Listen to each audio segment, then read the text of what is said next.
All right, guys. Welcome to Feud Country Weekend. Still working on this gunsling. Turned out pretty good after it dried overnight. Last night, I'm gonna take. I've already dampened my same sponge. I'm using the same one, and I'm gonna put another coat of this resist on it, and this Fiebing's resist, and what I use it for is to, well, the power just went off. Power's flickering here. So, big windstorms all day today. And, so we're working in the dark. Working in the dark, but it doesn't take a whole lot of light just to be able to put this Pro Resist on. Boy, I hate that. And all I'm doing with this is using it for a sealer, and it seals that antique end, seals the die end, and it dries to a real nice, like a matte finish. Well, we're having a time with the storms today. I'll take our high winds over the tornadoes that folks down south and out west have gotten the last 24 to 48 hours. So our thoughts and prayers with all them folks that are dealing with that. So I just got a good coat of this Pro Resist on there. I'm gonna let it sit for a few minutes and dry, and that's it.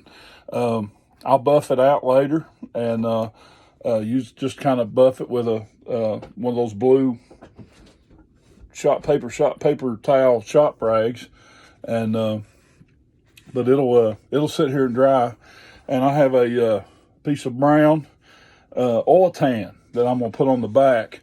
Now this is made by SB Foot in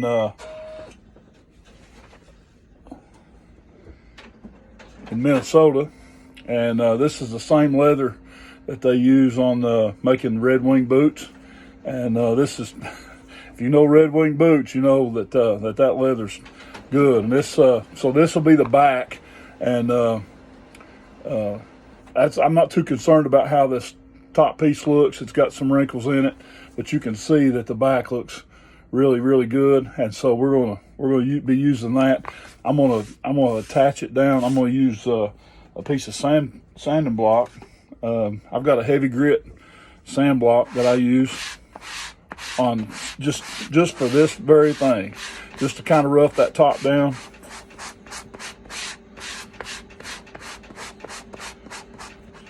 Just to distress. I mean, it's already distressed pretty good, but this sand block gets that leather really good and distressed, so that glue will take a hold on it. And we don't need a really great hold on it in the middle, because we're going to end up stitching it anyway. But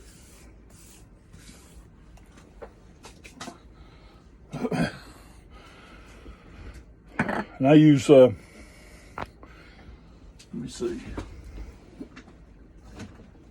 I use barge cement. Big. It's big in the shoe industry, and it's really good contact cement. And so I'm just gonna, where I've just sanded all that, I'm just gonna put it down. I got this glue jar from Maker's Leather Supply down in Waco, Texas, and Miss Serena and I got to visit down there a couple of years ago, and got to stop by and meet Aaron and Miss Janie Sue at their shop, and got to know them folks just a little bit. I mean, we was just passing through and was able to stop and meet them. And man, they're just fantastic, awesome people. That's another one of my companies that I deal with, distributors that I deal with. They deal in everything from tools and Cobra sewing machines, Leather Machine Company sewing machines, and Herman Oak leather, and Wicked and Craig leather. It's tanned in Pennsylvania. That the strap should be dry. The leather that I made the rifle sling out of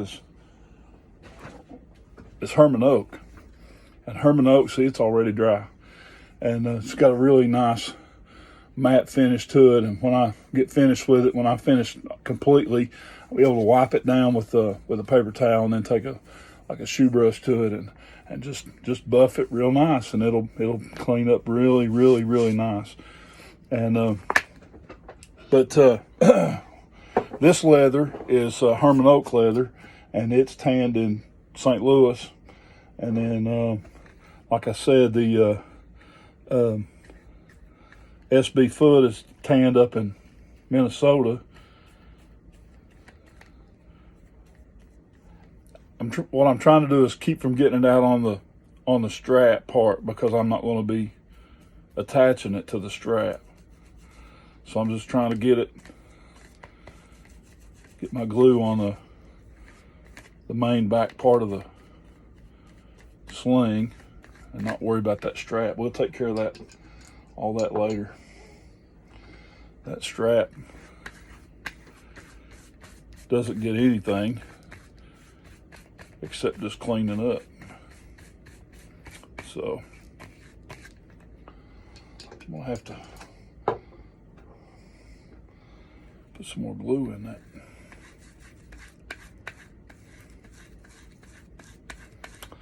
The thing about this contact cement, it goes on both sides, and then you put the two pieces together and it bonds that way.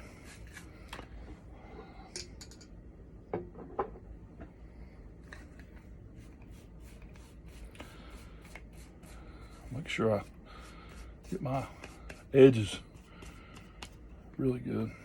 Not the outside edge, but the out next to that edge.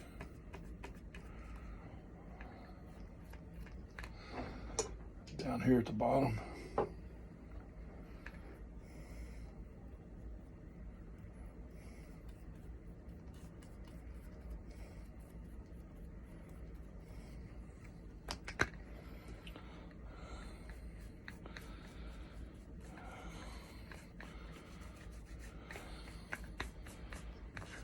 All right, so we'll let it sit just for a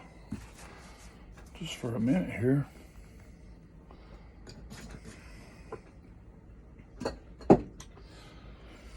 All right. I was talking about Maker's Leather Supply down in Waco. They're fantastic. You can call them on the phone, and they're great to talk you through issues and anything you might have going on with trying to figure something out, or talk about machines or whatever, tooling issues or thoughts. And their YouTube channel, Aaron's got a whole bunch of how-to videos, and just same with Weaver Leather Supply. When I go to Weaver Leather Supply online, and I learned a lot of this leather craft, learned every bit of it from videos just like this. And it's one of the reasons why I kind of felt like they needed to start doing some kind of how-tos, and because that's how people learn. And this is the new age. I mean, we don't have to go to school for it. You can sit right at your house and University of YouTube and learn how to do this kind of stuff. I've done automotive repairs and home repairs, different things around the house, just trying to figure stuff out by watching YouTube videos. There's always somebody out there that knows what they're doing. Not saying that I know what I'm doing, but so I wanted to make sure I got enough coverage on the glue.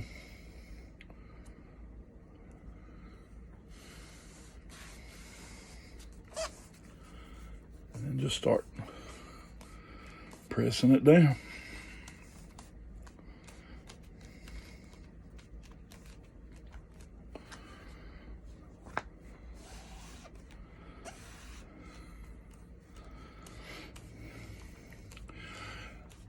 You may be thinking to yourself, why in the world did he make such a big piece, use such a big piece of leather?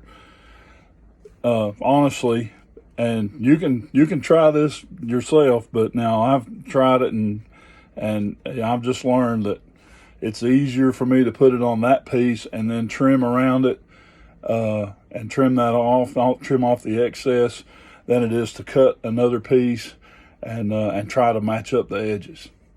I mean, this just is, to me, it's just way easier.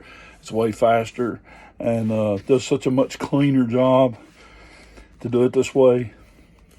So, but there we have it.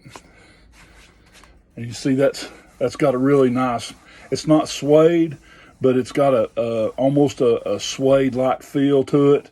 And so when and it bends really easy. And so as a rifle sling, plus the thickness, it doubles the thickness of our sling right at the pad where it would go over his shoulder. And so it's functional. And not only that, but having that little bit, it's not, I wouldn't call it piling, but that almost real fuzzy, like, it's going to create that friction, and it's not going to slide all over his shoulder. It's not going to slide off his arm. It should stay right there pretty good. I mean, it's not going to be like, it's not like Velcro or something like that, but it is going to stay. It's going to stick, and it's going to have, it's going to have a pull to it when it's on his clothes. So there's nothing we have to do to the back, nothing at all. After I trim this off, we'll take it over to the sewing machine. We'll sew around it, and it'll be done. That'll be the end of that. So, but hey, listen, this is Steve, Few Country Leather, and we're still building this rifle sling. So come on back. We'll finish this out in the next couple of videos, and I hope you've enjoyed watching it. And just hit like and subscribe, and tell your friends. Share it if you've got some leathercraft friends out there that you think would be interested in it. We love you. Take care of yourself. Bye-bye.